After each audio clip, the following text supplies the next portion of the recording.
We're back. Are you guys ready? Weekend Dads 2021 season. Here we go. We're going to be doing the draft analysis part 1. So we're going to be going over the white division for the first run. I got a couple guests in here. Whoa. A couple guests in here today. Got Jason, the Cheeky Chinchillas, and Zappy Zorillas here with Zaid.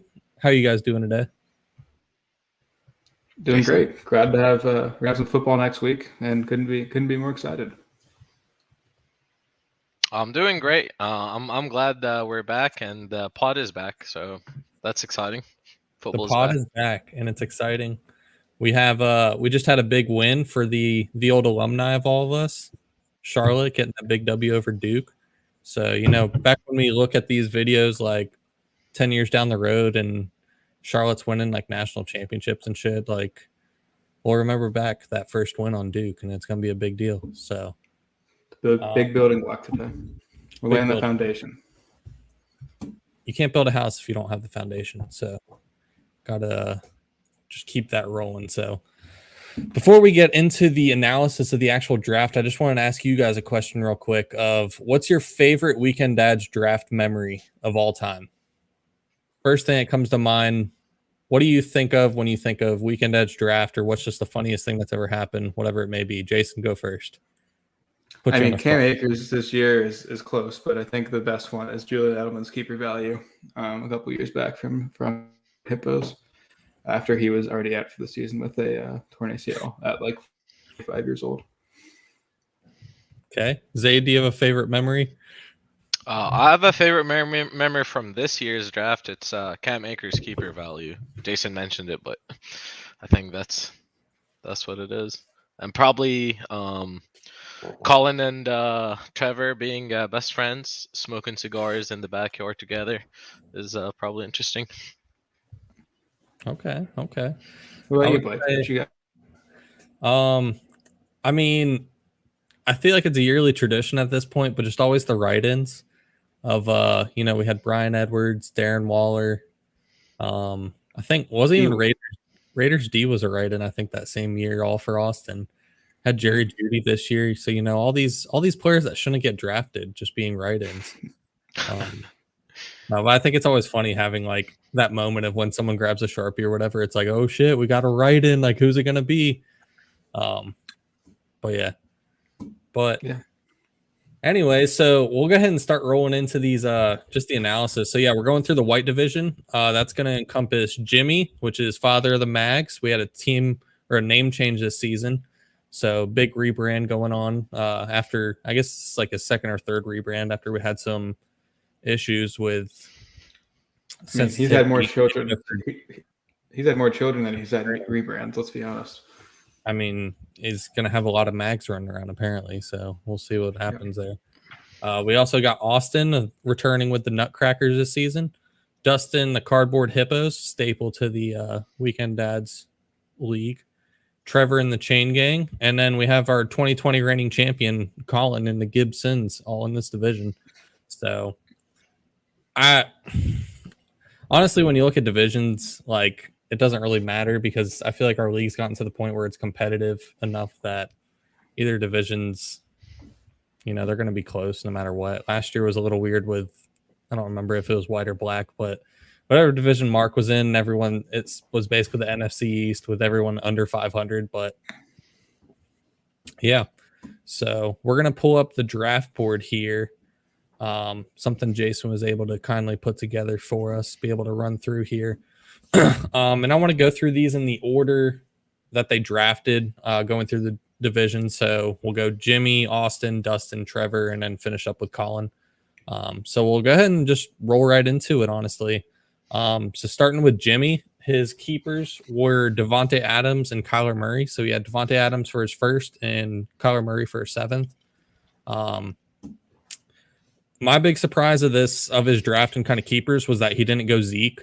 I kind of had him penciled in for Zeke. I understand the Kyler Murray value, and it's kind of nice that you can lock down that position. I think I had Kyler ranked as the number one quarterback for this year, at least on my rankings. So I'm not mad about that keeper. But it kind of went downhill. I think he had a good start with his keepers, but it went downhill really quick with his draft, and I don't enjoy Jimmy's team very much. So he got J.K. Dobbins in a second, which is a big oof right now. It sucks that he has to lose his first running back he took right off the bat before he even played a game in the season. And then follows it up with Josh Jacobs, Miles Sanders. I just don't like these running backs at all. He has Latavius, I guess, and Rashad Penny coming late, but does that actually help his case at all? Receiver-wise, Devontae Adams is going to be solid for him. Thielen is an iffy subject, I feel like, for people this year, just with him. He's old. Is he still going to be able to do it? He's really going to need help. I have him needing a big breakout, either from like Jamar Chase or Michael Pittman, and kind of break out and be able to be that second receiver. But he also had the first defense drafted in the 13th, which was 2 rounds before everyone else. So a little bit of a surprise. But Jason, what are your thoughts on Jimmy's draft highlights, lowlights, good, bad? What do you think? I mean, it looks like someone who hasn't watched football or kept up with football since last December with the start of Josh Jacobs and Dobbins. I think Dobbins was a fine pick. Just looking at the running backs there, if he wanted to get a running back in, but it's definitely hard in hindsight, probably not having Zeke as that spot.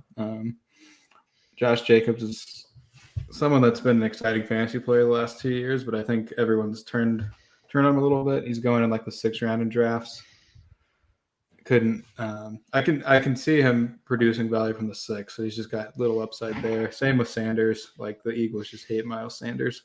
So kind of a tough start. I think he came back okay with his wide receivers, though, and just kind of took some good value as the draft went on. So, yeah. Overall, what would you grade his draft? It's probably towards the bottom of the grading scale. Oof. But the Dobbins injury doesn't help, obviously. And then he also lost T.Y. Hilton, which wouldn't matter anyways, but he lost them. Yeah.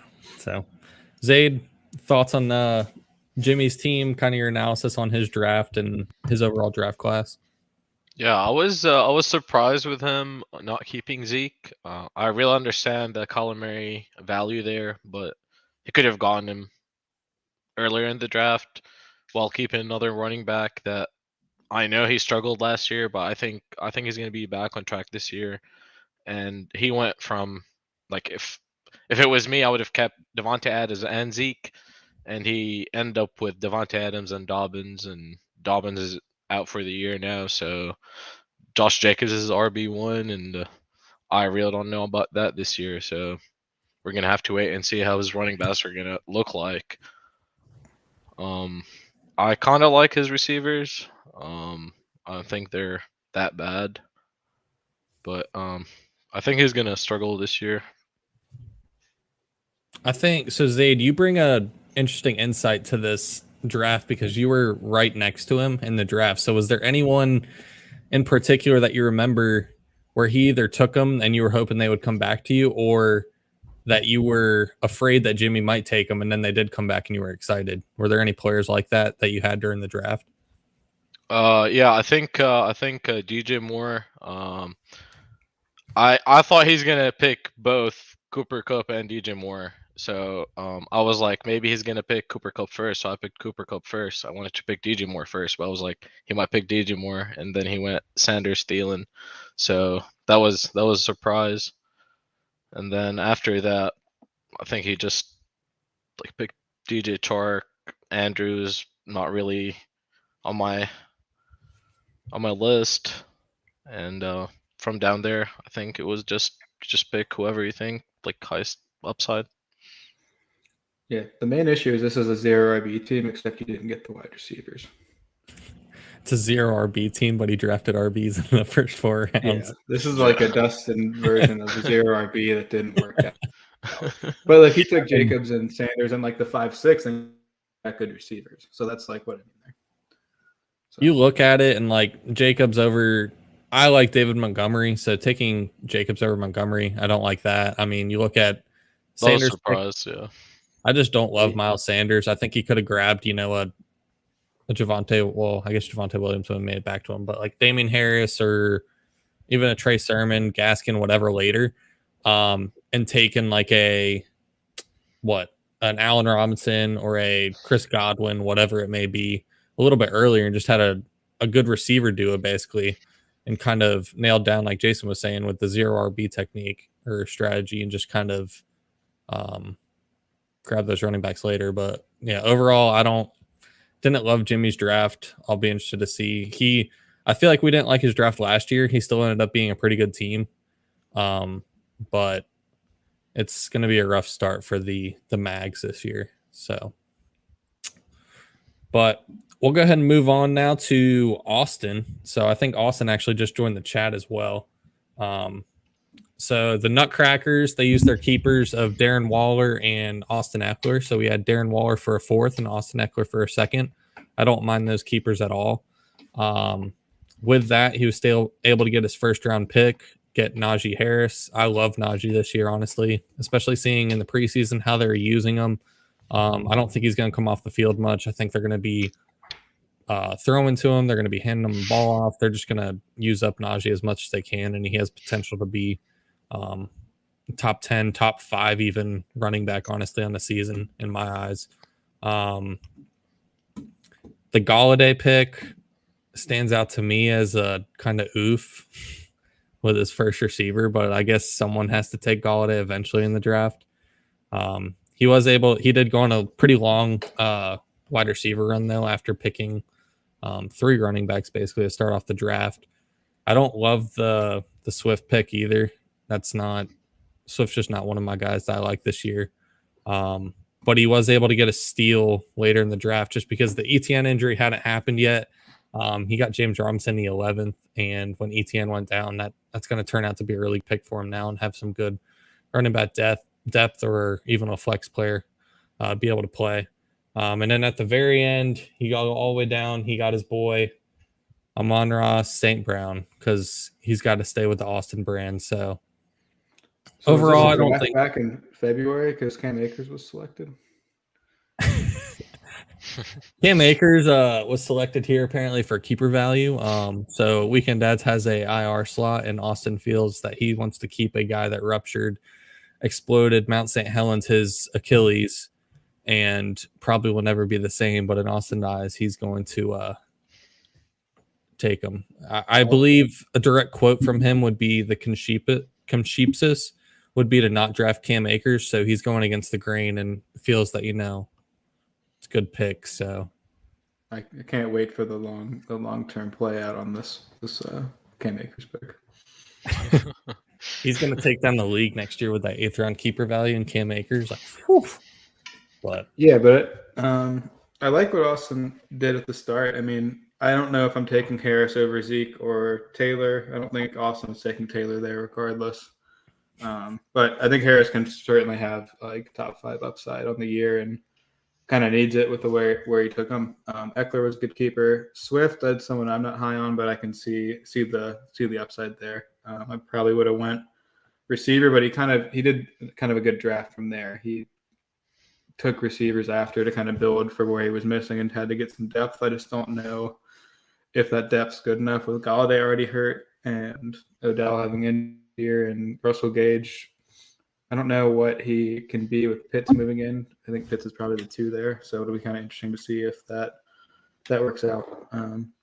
Like James Robinson helps him, but not really because he already had 3 stud running backs to start the draft. So if that Swift pick is Keenan, Allen, or McLaurin or Robinson, that James Robinson pick helps him much more than it does currently. But it's a hindsight pick. He wouldn't have known. I agree. There could have been potential to grab a receiver or something there. I would have liked to seen him grab a receiver a little earlier and then get a running back, I guess, a little later. I mean, I guess you look at mine. That's how I like to draft like 2 stud running backs at the beginning and then grab another depth one that I feel could be solid later in the draft. But grab those receivers then and kind of have a good core 4 and build your depth based off that. But I think another staple that we see with Austin is the 2 quarterbacks, which it's usually 2 established quarterbacks that he can I think he took like 3 last year. I do like he got Herbert, which I'm not super high. I'm not high or low really on Herbert this year. I think he's going to be what we expect, but I don't expect him to have an absolutely crazy like 50 touchdown season or anything. But the Justin Fields pick could be really, really interesting for his team, especially with the rushing upside. It's just going to be a matter of fact a matter of whenever he gets the start. So, Zaid, what's your overall thoughts with Austin's team? I think there's a little bit of rivalry with Zaid and Austin, honestly. I really like his running backs. He keeps telling me his running backs are better than mine, but we're not going to talk about it right now. I really like his running backs. I really like his tight end with Waller. Looking at his receivers, I'm not really impressed. Like they're okay. I don't really like his wide receiver core, but I feel like his receivers and his running backs and his tight end are going to make up a little bit for that. Okay. Yeah, I mean, he has that Darren Waller just lock at tight end, so that'll be always nice to have. I guess any last thoughts before we move on? What would you guys both grade Austin's draft? Probably like a solid C. I mean, like, who is he starting at receiver week 1 even? Like, have to be Claypool, like Beckham, maybe Boyd. Yeah. So Probably. I don't know. It doesn't feel like that's a good start. And like I don't know. We'll see. But like at this point, his 3rd round pick is coming off his bench, so that's just probably why the grading goes down. But yeah, true that. Zaid, what do you think? You agree with the C or? I'll probably go a little bit higher, maybe a C plus, just because of his like strong RB tight end core. That gives him a good push. Yeah, I'll probably be right there at the C grade. That Swift pick, I just really didn't. Would have liked to see a receiver or something there, especially since he didn't have a 4th to be able to grab another receiver. So you would really like to see some sort of stud receiver there at the 4, or at the 3 pick. But we'll go ahead and move on. It's actually the next next team in the draft was the Cardboard Hippos and Dustin. So for this year, Dustin traded away actually last season all his 1st round possible keepers because he didn't want to ruin the possibility of having the number 1 overall pick, screwing things up again, and keeping a guy when he could draft him anyway. So ended up trading Zaid his keepers for the season. But Dustin was able to keep Josh Allen for a 7th, which I think is good value. I don't remember exactly what. Jason, what would Josh Allen's ADP been?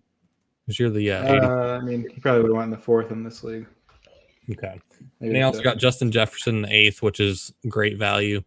And it's always nice to be able to get like a player before his breakout like that and then have that in your pocket for the draft that, I have an elite receiver basically in the back or middle of this draft that I can take some home run swings in the middle. So started off the draft with Zeke and Jonathan Taylor. I thought the Jonathan Taylor pick was a little bit of a surprise, but I understand where it came from just because I think there's a big tier break basically after that Jonathan Taylor.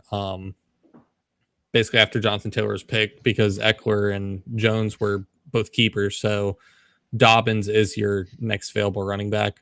So it's not necessarily a bad pick. And I feel like Taylor probably dropped pretty far in our draft.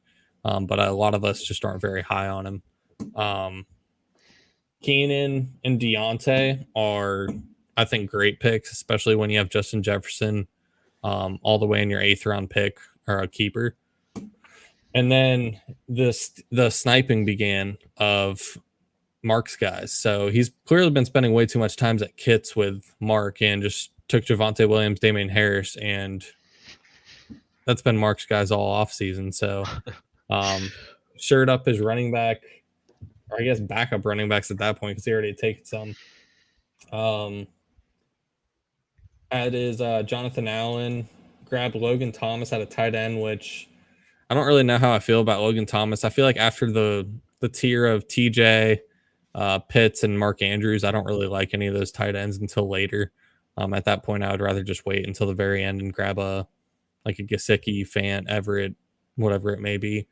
And then I think at the very end, he ends up taking Terrace Marshall here at the 13th round pick, which homer pick. We're all love Terrace Marshall. I think he's going to be great. I don't know if Jason loves him or not, but formerly Terrence Marshall. Formerly Terrence Marshall. He was actually renamed at the draft. It's kind of wild. That was a good moment where everyone in the league of Panthers fans and me realized that his name was not Terrence, it was Terrace. So that was a thanks. Shout out the stickers. Life-altering moment right there. But overall, I like his starters. I don't know if I love his bench so much with like Waddle, Brown, Rager. Terrace will be good eventually. I think he could be wide receiver 2, maybe second half of the season. But the first half of the season is going to take him a while to get going. Jason, thoughts? So I think this is one of the better drafts, I think, in the league. And it's mainly, I think, because he got good value on Zeke not being kept and not being taken by Austin. Like that was just kind of a smash pick. The only other thing he was considering probably was Taylor, and then Taylor comes back to him. And I mean, I think that's a pretty good start, and it kind of locks him up at running back. And then it looks like, I mean, like he took Javonte, who's going to be probably like a late end of the year running back breakout, I'd assume. But he's got Damien Harris for the start of the year, so that's his flex play. I feel pretty good with that start. And he also at that point in the draft knew he had Justin Jefferson as his wide receiver 1 already drafted in the 8th round. So, but yeah, I mean, I think like with Josh Allen in the 7th, like he's got QB1 upside. He's got strong running backs. And then he started drafting receivers. You can see him pissing a little bit of yellow down at the bottom of the draft. After that, like the Thomas pick, you had criticism on. I don't see anyone after Logan Thomas that I would have taken. Maybe Gallup, but I think Thomas is your last chance at top 5-ish tight end upside. Maybe that could be a little strong of a take with Fant and Higbee going pretty late. So maybe I'm wrong there. And he could have fallen. But I think he brought it back pretty good with Waddle, Marquise Brown, Rager, and Terrace. I mean, I think I'm really high. I'm probably higher on Terrace than most of the league, which seems weird because I'm the only non-Panthers fan. I think everyone except Trevor probably. Yeah, I mean, I would have taken him. He would have been on my team by that point if I'd needed a 9th receiver. So I think this is a pretty solid draft. I think so. Michael Thomas, would that have been? Yeah, that was after. So with how Dustin, I'm not a huge Logan Thomas fan. If I was in this situation, especially with the receivers and stuff he has, I would have probably taken the shot on Michael Thomas just because reinforcement. Yeah, you already have plenty of receivers that can start. At that point, you take Michael Thomas, like, okay, you got running backs. You have your starting receivers already. You get Michael Thomas, he comes back and he's great. Then like, okay, awesome. Like throw him in your flex or whatever, and you're stacked. Looking now and seeing Fant is the next tight end in round 13. Like, dude, I guess the 2v2 swap is like Thomas and Michael Thomas instead of Marquise Brown. Because I don't know how far Logan Thomas would have fallen if he didn't take him there. So there's a pretty 3-round big on tight ends there. But Zaid, what are your thoughts on Dustin's draft? How do you feel about his team? As Jason said, I think Dustin has one of the better drafts. He went with straight up two stud running backs, and then 2 really good receivers with his keeper Jefferson. Has really good quarterback with Allen.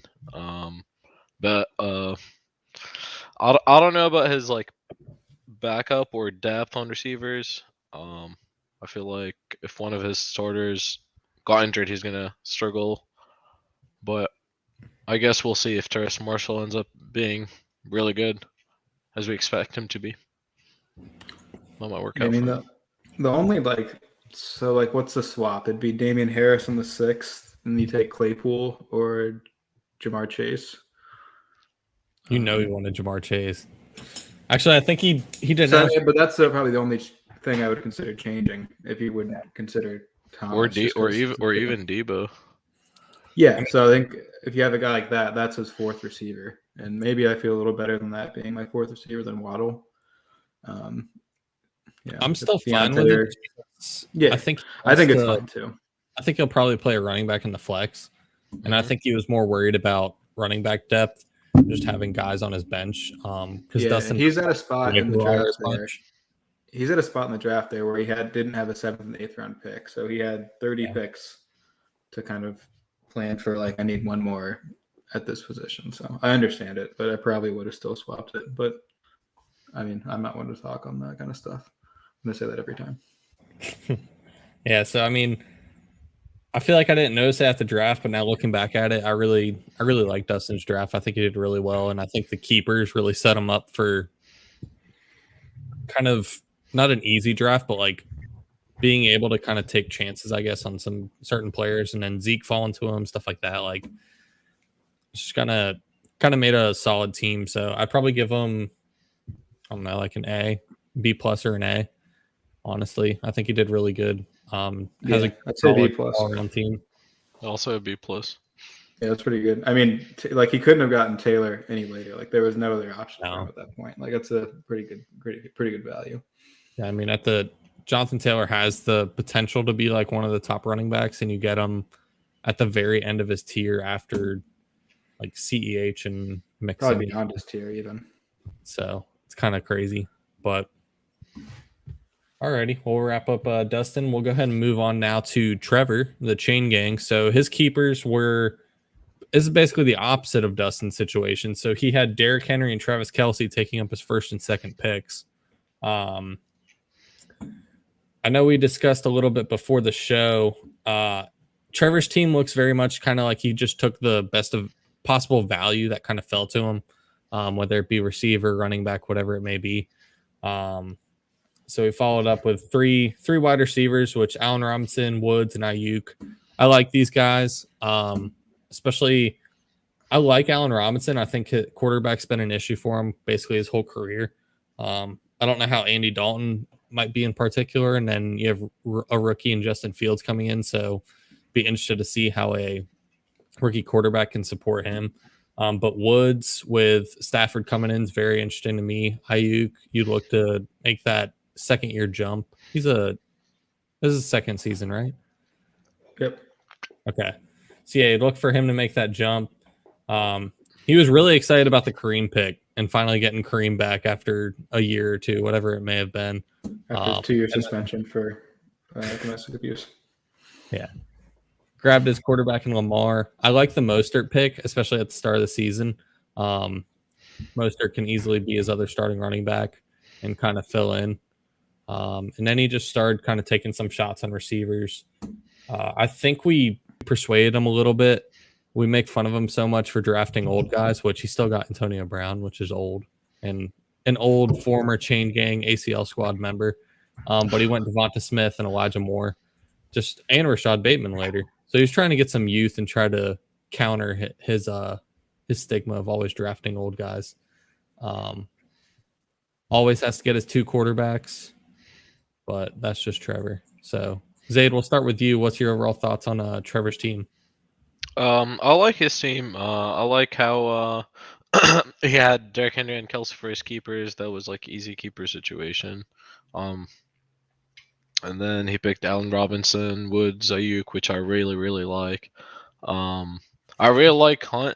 I like his value there because if anything happens to Chubb, I mean, even if nothing happens to Chubb, Hunt still has a role on the offense. So I like where he picked him. I don't really like particularly Lamar Jackson. I feel like it's just about time where he's going to be slowed down, but I guess we're just going to see. And I like how he went with Devonta Smith and Antonio Brown. I still like Antonio Brown. I feel like he's older, but he's still going to produce. Yeah, I think he has the opportunity to really, especially having an actual offseason with the team, not just being thrown in and stuff. He has the opportunity to be very involved. It's just going to be how they incorporate him with Godwin, Evans, and how that offense just overall works. It's obviously going to be high powered, but Antonio Brown might have his like high weeks, he might have his down weeks, whatever it may be. Jason, on to you. I mean, I think structurally, really, honestly, he did a good job drafting the team. I know we give Trevor shit on most things whenever he can, but I mean, yeah, he had the running back staple of Henry. He took 3 receivers in his first 3 picks, all guys like at that right range, and you can see the upside in all 3. And then, I mean, Kareem, like he could have, if he was going to take a running back in this first 3 pick range, like he's getting a similar guy to Kareem Hunt. So he was pretty good kind of being patient there and getting someone in that range. Lamar, you get someone that could be QB1 of the year. Raheem, I mean, Raheem falling to the 8th feels like a smash pick, but it just, I mean, he just gets hurt every year. And I mean, I see the upside case. If he stays healthy, like they're going to run the ball with him. It's just but I mean, it's his 3rd running back, so it doesn't really matter too much. And then he went right back to the wide receiver room there. I mean, Antonio Brown, yeah, he's old, but like he goes like pretty early and like a lot of the best balls and stuff. Like he probably goes in the 7th. Smith is his guy. We knew he was taking him at some point. And I see the upside case. He's just a little too skinny for me. Yeah, I mean, I think he's a good team, except he punted off just around 13 and 14 picks. And I guess around 13 through 17 picks. Just because Bateman's hurt and Gio's hurt. And Tannehill's hurt now. The 3rd backup quarterback. But I think a good draft. I think looking back at it, the Mostert pick, I do really like, especially when you look at the running backs. You can't count Gibson because he's a keeper. But you have Pollard, Rojo, Fournette, Jamal Williams. Like, he got amazing value, I feel like, on Mostert right there. And like looking back, if Mostert was going here or he lasted that long, I probably wouldn't have taken ETN here. I would have rather taken a Jerry Jeudy or even LaVishka, whatever it may be, and grab Raheem there that late, just because I think Raheem's basically the last starting running back at that point. He went a whole 2 rounds after Trey Sermon, which I mean, kind of interesting. For me, like I took Dak in the 7th, and I was thinking like I would consider Raheem Mostert there, but I was like he could come back in the 9th. I think Dak will be gone, but probably low odds regardless that Raheem is coming back. But I mean, it's a he can start him week 1 over Hunt. If he's healthy, you're starting him. I don't think you're losing the job to Mostert or to Sermon unless he's hurt. So I think he's good. He got all the runs with the ones through the preseason games. So absolutely, he's gonna get the carries. He's got to stay healthy. So, yep, for sure. So I'd probably give him a B plus for his overall draft. I like what he did at the beginning. Kind of like you said, I don't really love what he did at the end. I think he could have grabbed some guys with at least higher upside, taking some chances. He kind of tried to be safe with it, I guess. Yeah, if he grabbed at the end, he should have grabbed handcuffs with that Gordon and Drake pick. I mean, he got good value on Melvin Gordon. Like, he should have gone in the 2 rounds ahead, but like the way his team structurally is, I would rather have a backup running back that could get the full workload than Gordon, who's going to probably just season deteriorate in touches per game. Yeah. So, Zaid, final thoughts on Trevor's team overall grade? I mean, I really like it. It's probably a B plus team. I just after like the 12th round, I don't know if I like anyone there, but other than that, I really like his team. Alrighty. All right. Well, if that's the last thoughts on the Chain Gang, we'll go ahead and move on to our last team for the White Division. So our 2020 Weekend Edge champion, Colin Gibson or Gibsons. So his keepers were possibly the 2 like overall best players that you could have kept with Alvin Kamara and Dalvin Cook. Basically carried him to the championship all the last year and just absolutely destroyed everyone in their path, including me in the championship game with 55 points, and I'm still upset about it.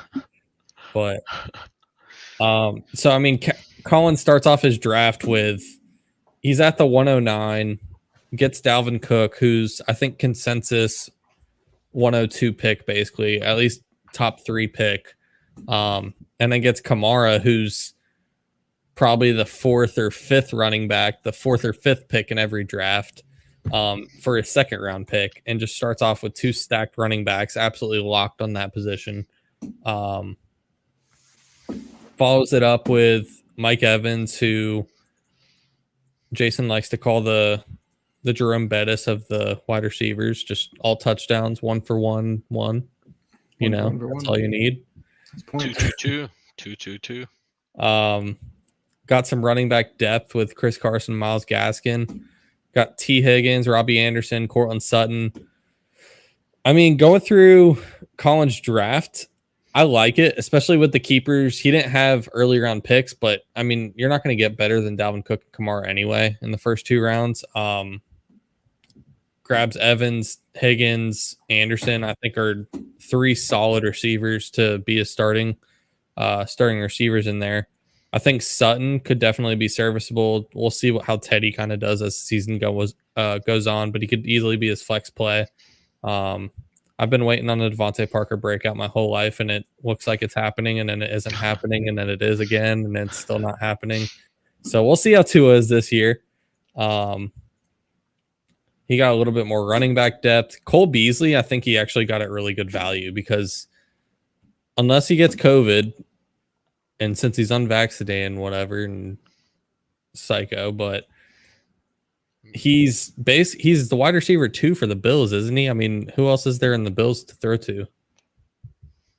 Gabe Davis, Emmanuel Sanders. I mean, they're both Beasley and Colin are both Team Novax. So Team Novax, that's his new team name. But gets Higbee late, takes another tight end, Tanyan.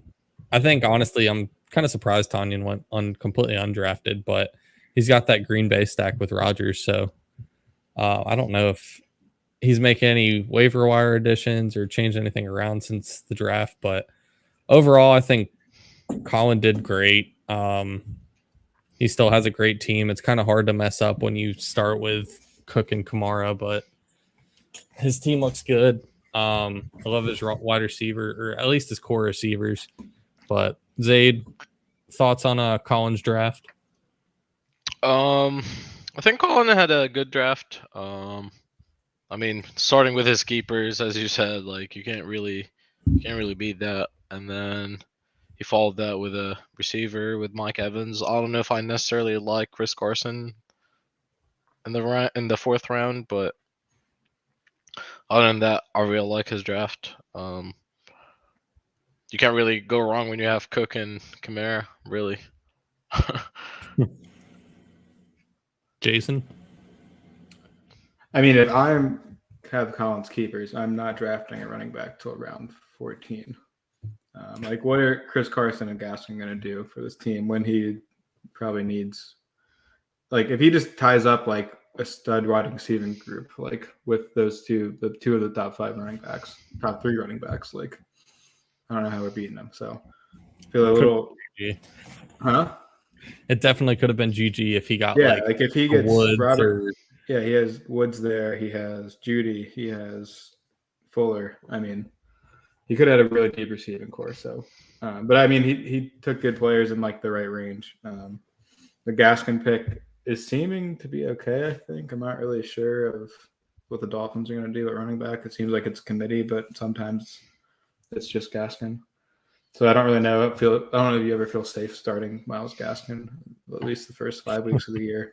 And I mean, Carson's a fine pick in that range. Like, I just am not drafting him because, like, I don't know what he can do to improve on like a 4th round grade. And he hasn't really stayed healthy ever. But yeah, I mean, I like what he did at tight end. Like, I think Tanyan is like very viable on all Rodgers teams. So like getting him in the last pick, like pretty lucky. He got the best kicker at the 2nd best kicker price. And yeah, I mean, he's got good enough receivers. I'm not big on Robbie or Sutton, but I see the case for both on a week to week. So I think he did all right. Yeah, I definitely think his receivers will be serviceable enough. Obviously, he's got his 2 starting running backs locked up. I agree with you if he did, like, at least at the Carson pick, or just at least one of these. One of the 2, yeah. Done a receiver. Could you start 3? Yeah, you it started would two have been, receivers, I get it, but could have been really scary. he subs that Gaskin pick for Judy or Claypool. You know, that's a big addition to his third receiving spot. Yeah, that could have been all-star squad, but I And mean, on the same note, like one of those three are going to probably get hurt, right? most likely. Especially, Dalvin, I feel like is known for missing at least a couple games every season. Carson, definitely known. Kamara, depends how much they're going to be using him. It'll be interesting to see what the Saints offense kind of looks like with famous Jameis under center. So Kamara's the one too.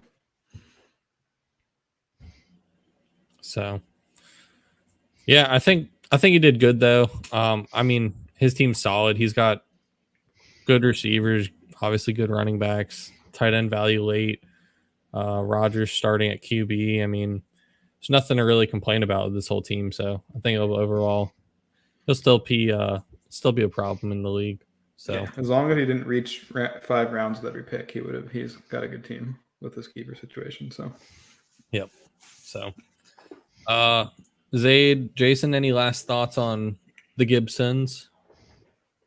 Like if you want me to grade it, I'll probably give him like a B plus. Again, you can't really go wrong with Cook and Kamara. Yep. I was thinking B minus. So, but yeah, good draft. I love the Higgins pick. I'm not big on Mike Evans, but I understand. Love T. So, alrighty. Well, that's gonna wrap up our teams now for the white division. So we'll be doing another episode soon of the black division, which will finish up the rest of the teams for the Weekend Dads league. But I guess as we're wrapping up, before we go, do you guys have any messages you would like to send to the rest of the league for the upcoming 2021 season? Jason, we'll start with you. A message to the rest of the teams? No, best of luck. There's a clear top team. I'm not going to talk on it until everyone figure it out. But yeah, weekenddads.substack.com. We got a team preview out on the Zal Zappy Zorillas. So just more Weekend Dads content coming your way if you need it. Weekend Dad's on fire. Zaid, any last words before the 2021 season? I just wish everyone best of luck. I wish everyone that older players stay healthy. No injuries, no COVID. We want to see some good fantasy and good football with no injuries for sure. I would greatly appreciate no injuries. So that's for next week's episode, Blake. Yeah, I don't want to talk about that. So we already had a big one, so it's unfortunate, but we'll go ahead and head out. Thank you everyone for tuning in. Austin, good night. I see you in the chat. So yeah, we're gonna get this season going and rolling. So thanks for tuning in. We'll talk to you guys later.